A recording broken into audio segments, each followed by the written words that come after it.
नमस्कार दोस्तों। मैं आप लोगों के सामने फिर से उपस्थित हुआ हूँ अपना अगला वीडियो लेके, जो कि बेस्ट है बीजेपी के मैनिफेस्टो जो आज 14 अप्रैल 2014 को रिलीज किया गया। तो मैं ज़्यादा समय नहीं लूंगा क्योंकि ये थोड़ा वीडियो लंबा होने वाला है, क्योंकि मैंने काफ़ी सारे पॉइंट्स को उसमें से लिखा है। सारे पॉइंट्स तो नहीं लिख पाया क्योंकि मैं सारे पॉइंट्स यहाँ पे एक्सप्लेन भी नहीं कर सकता क्योंकि वीडियो बहुत लंबा हो जाएगा। तो मेन जो बिंदु जिसने मुझ पे प्रभाव डाला है वो सारे बिंदुओं को मैं लेके आया हूँ। तो सबसे पहले जो मुझे प्रभावित किया इस मैनिफेस्टो ने वो था आज का दिन और आज का डेट। दिन संडे था, सभी लोग छुट्टी पे होंगे, तो जैसे ही मैनिफेस्टो रिलीज होगा तो लोग इसे देखेंगे। दूसरा था आज का दिन 14 अप्रैल। 14 अप्रैल अपने संविधान निर्माता से स्वर्गीय भीमराव अंबेडकर जी की जन्म जयंती भी है। तो एक संदेश देने की जो कला है माननीय प्रधानमंत्री जी में, वो मतलब कि अभूतपूर्व है। इसको माननी पड़ेगी कि जो एक एक छोटी छोटी बातों को, बारीकियों को जो ध्यान रखते हैं और उसको इम्प्लीमेंट करते हैं। चलिए शुरू करते हैं।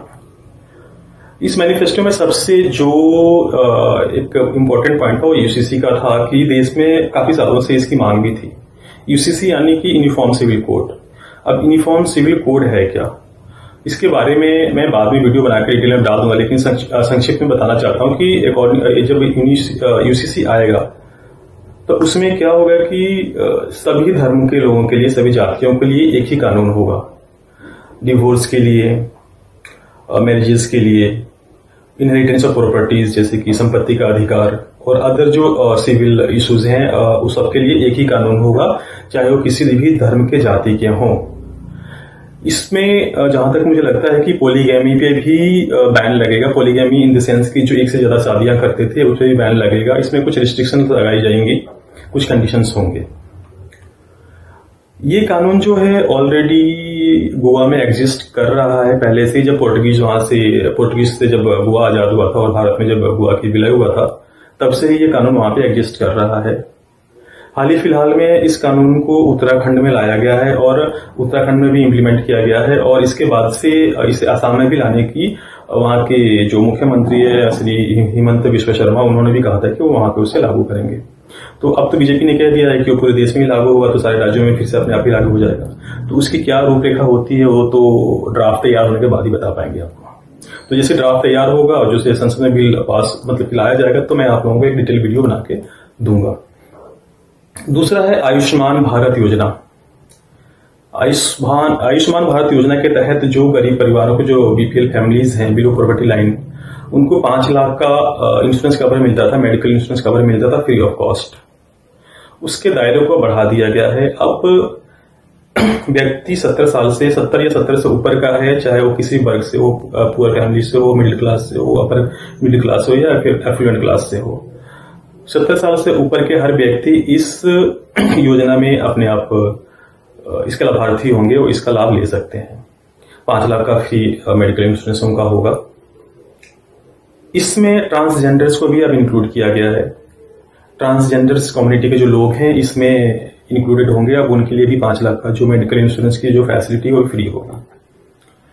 अब ये जो आयुष्मान भारत का योजना जो है, इसका डिटेल में आप लोगों को अगले वीडियो में दूंगा। मैं चाहता था इसे आज ही बनाऊं ये वीडियो, लेकिन जो भारत बीजेपी का जो मैनिफेस्टो आया इसलिए मैं नहीं बना पाया।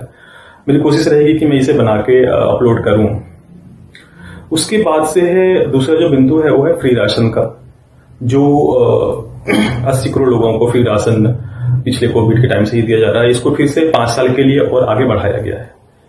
मतलब कि 5 साल तक अगले 5 साल तक मतलब जो 5 किलो अनाज जो परिवारों को मिलते थे वो मिलते रहेंगे। उसके बाद से आता है मुद्रा लोन। मुद्रा लोन के बारे में भी मैं डिटेल में वीडियो आगे बनाऊंगा, डालूंगा कि आपको कैसे अप्लाई करना है, इसके क्या लाभ हैं। तो मुद्रा लोन जो पहले था वो 50,000 से लेके 10 लाख तक का था। मतलब कि आप अपना कोई भी अगर कोई भी बिजनेस शुरू करना चाहते हैं या कुछ एंटरप्रेन्योरशिप्स या कुछ इस तरह से कुछ भी करना चाहते हैं तो उसमें 50,000 से लेकर 10 लाख तक इस योजना के तहत सहायता राशि मिलती थी, जो बहुत ही नॉमिनल इंटरेस्ट रेट पे। अब इसको बढ़ा के 20 लाख कर दिया गया है। इसका मेन मोटो है कि जो हमारा यूथ है मेन मोटो है कि जो हमारा यूथ है वो जॉब प्रोवाइडर बने ना कि जॉब सीकर्स बने।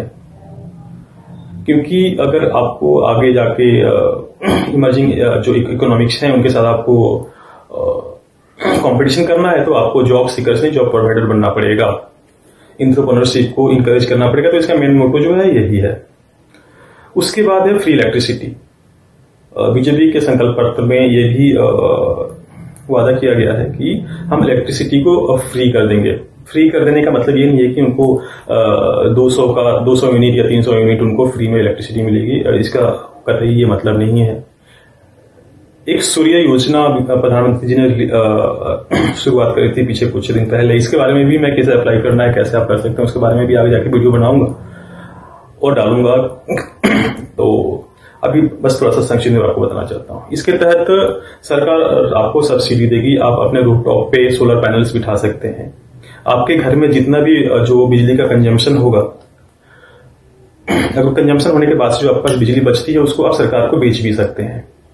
सरकार रेट निर्धारित करेगी। तो इसके तहत लोगों के जो बिजली बिल है उसको खत्म करने या कम करने की सरकार ने एक पहल की है। उसके बाद से है बुलेट ट्रेन।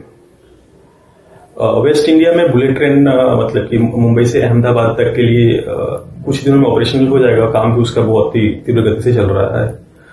तो इसमें बीजेपी के मैनिफेस्टो में ये वादा किया गया है कि जो इसका दायरा बढ़ा के नॉर्थ इंडिया, ईस्ट इंडिया और साउथ इंडिया में भी किया जाएगा। मतलब कि तीन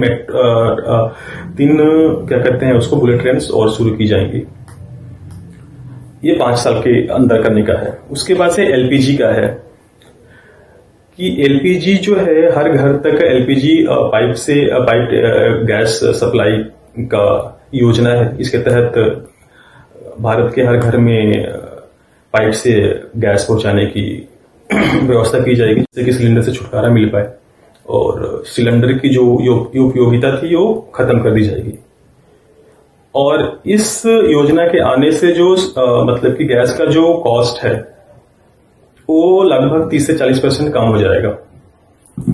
तो अभी जो 700, 800, 900 का जो सिलेंडर है उसको कम करके लगभग 450-500 रुपए तक का हो जाएगा वो, क्योंकि इसमें जो ट्रांसपोर्टेशन कॉस्ट है वो कट जाएगा। उसके बाद से है फार्मर्स पे आते हैं। फार्मर्स को जो साल में मतलब कि अभी 4 मंथ में 2000 की जो सहायता राशि दी जाती थी वो कंटिन्यू रहेगा।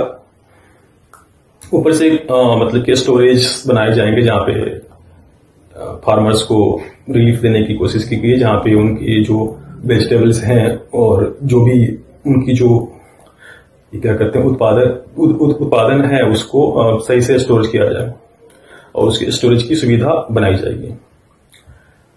और उसके बाद से क्या है कि गवर्नमेंट का एक योजना इसके तहत ये भी है कि सेल्फ सफिशिएंट जो खाने के तेल हैं, जो ऑयल सीड्स हैं प्लस जो पल्सेस हैं, उसमें हम आत्मनिर्भर बने। अभी भी हम पल्सेस और जो ऑयल सीड्स हैं उसको हम इंपोर्ट करते हैं। तो सरकार की पूरी योजना है कि हम इसमें सेल्फ सफिशिएंट बने और प्राइस कंट्रोल किया जा सके। तो सरकार चाहती है कि हम इसमें पूरी तरह से आत्मनिर्भर बन जाए और इसके लिए आगे काम किया जाएगा 5 सालों में, और 5 साल में पूरा इसमें हम आत्मनिर्भर हो जाएंगे। सरकार का ये वादा है।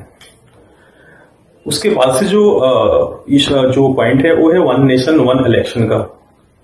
इसके तहत सरकार पूरे भारत देश में एक ही इलेक्शन कराना चाहती है, चाहे वो जनरल इलेक्शन हो, असेंबली इलेक्शन हो, या क्या कहते हैं या म्युनिसिपल कॉर्पोरेशन का इलेक्शन हो या पंचायत के इलेक्शन हो। ये सारी इलेक्शंस वो एक ही बार 5 साल में करा सकते हैं, क्योंकि मोस्ट ऑफ द टाइम जो अलग अलग इलेक्शंस होते रहते हैं तो मॉडल कोड ऑफ कंडक्ट लगा रहता है और जो देश में उन्नति और प्रगति के लिए जो कार्य होते हैं वो बाधित होते हैं। तो बट ये एक बहुत बड़ी बाधा होगी कि most of the opposition parties जो हैं ये नहीं चाहती हैं। तो ये कैसे करते हैं ये देखने वाली बात होगी, पर मोदी जी वो करके दिखाते हैं। उनका ट्रैक रिकॉर्ड रहा है, चाहे वो 370 हो, राम मंदिर हो, तो उन पर भरोसा किया जा सकता है इस मामले में। डिजिटल उसके बाद से इंफ्रास्ट्रक्चर पे जोर देने की बात कही गई है। इसके तहत जो है इसको इंफ्रास्ट्रक्चर को 3 वर्ग में डिवाइड किया गया। पहला है सोशल इंफ्रास्ट्रक्चर, दूसरा है फिजिकल इंफ्रास्ट्रक्चर और तीसरा है डिजिटल इंफ्रास्ट्रक्चर। इसके तहत सरकार जो चाहती है कि जैसे डिजिटल इंफ्रास्ट्रक्चर, जो सबसे पहले जो था आपका सोशल इंफ्रास्ट्रक्चर, सोशल इंफ्रास्ट्रक्चर का मेन मोटो होगा कि उसके तहत नए इंस्टीट्यूशन खोले जाएंगे और उसके तहत जो भी मॉडर्न एजुकेशन हैं, जो जिस तरह से एआई हो गया, एआई को बढ़ावा दिया जाएगा। एआई जो है, जो पहले जो इंफॉर्मेशन टेक्नोलॉजी में जिस तरह का रिवोल्यूशन हुआ था, उस तरह से एआई में रिवोल्यूशन आने वाला है। तो इंडिया उसके लिए पूरी तरह से तैयार रहना चाहता है कि हम इसमें कहीं से भी पीछे न रह जाए। दूसरा है फिजिकल इंफ्रास्ट्रक्चर। जो फिजिकल इंफ्रास्ट्रक्चर है उसके लिए सरकार, जैसे कि आपका वाटरवेज हो गया, हाईवेज हो गया, एयरवेज हो गया, रोडवेज हो गया, रेलवेज हो गया, इस पे सरकार ध्यान तो दे ही रही थी, काफी तीव्र गति से काम चल रहा था। बट इस पे और भी इसको तीव्र करके और मतलब कि और ज्यादा ध्यान केंद्रित करने का सरकार का 5 साल में वादा किया है। उसके बाद से एक ट्राइबल्स के लिए उन्होंने एक पॉइंट रखा है कि ट्राइबल्स के लिए वो ट्राइबल हेरिटेज डिजिटल जनजातीय ट्राइबल हेरिटेज को लेके कुछ योजना लेके आने वाले हैं। उसके तहत जो डिजिटल जनजातीय कला केंद्र को एस्टेब्लिश किया जाएगा। अब ये क्या है क्या नहीं है, जब तक उसका रूपरेखा सामने नहीं आता तब तक कुछ कह नहीं सकते। जैसी सरकार लेके आएगी तो इसके बारे में भी हम डिटेल में बताएंगे आपको कि ये क्या है। और जो लास्ट पॉइंट मैंने रखा है, ये काफी मुझे तो काफी इसने मतलब कि जिज्ञासु बनाया और मैं चाहता हूं कि ये पॉइंट मैं काफी पहले से चाहता था कि इस तरह से कुछ देश में हो। तो ये है research and innovation. Research and innovation पे ध्यान दिया जाएगा, ध्यान केंद्रित किया जाएगा और इसके तहत जो पैसा गवर्नमेंट स्पेंड करने वाली है, इस चीज ने मुझे बहुत ज्यादा प्रभावित किया है। जो फंड रखा गया हो 1 लाख करोड़ का रखा गया है। 1 लाख करोड़ जो है ह्यूज अमाउंट है रिसर्च एंड इनोवेशन के लिए। और जो विकासशील देश हैं, जो डेवलपिंग कंट्रीज हैं, वहां पे अगर उनको डेवलप करना है तो इनोवेशन और रिसर्च पे ध्यान केंद्रित करना ही होगा। तो ये एक पॉइंट था जिसने मुझे बहुत ज्यादा प्रभावित किया। अब इसका किस तरह से इस्तेमाल होता है, क्या होता, मतलब किस तरह से होता है, ये तो आगे वक्त बताएगा। तो ये थी बीजेपी के मैनिफेस्टो से जो मुख्य मुख्य बातें थी, मैंने आप लोगों को बताई। इसमें आप लोगों को पूरी समरी प्रस्तुत करने की कोशिश की है। अगर कुछ रह गया हो तो आप मुझे कमेंट में जरूर बताइएगा। आगे मैं पूरी कोशिश करूंगा कि जो कांग्रेस का मैनिफेस्टो है और अलग जो अदर ऑपोजिशन पार्टीज हैं उनका जो मैनिफेस्टो है उसको भी लेके आप लोगों के सामने आऊं, आप लोगों को उसके बारे में बताऊंगा और इसे कंपेयर करूं कि हाँ क्या कैसे क्या इम्प्लीमेंट हो सकता है और क्या कैसे नहीं हो सकता है। तो आशा है आप लोगों को इससे कुछ वैल्यू एडिशन हुआ होगा और मैं आप लोगों से फिर से आग्रह करूंगा कि प्लीज कमेंट करें, शेयर करें, लाइक करें, सब्सक्राइब करें। तब तक के लिए आप नमस्ते, राम राम।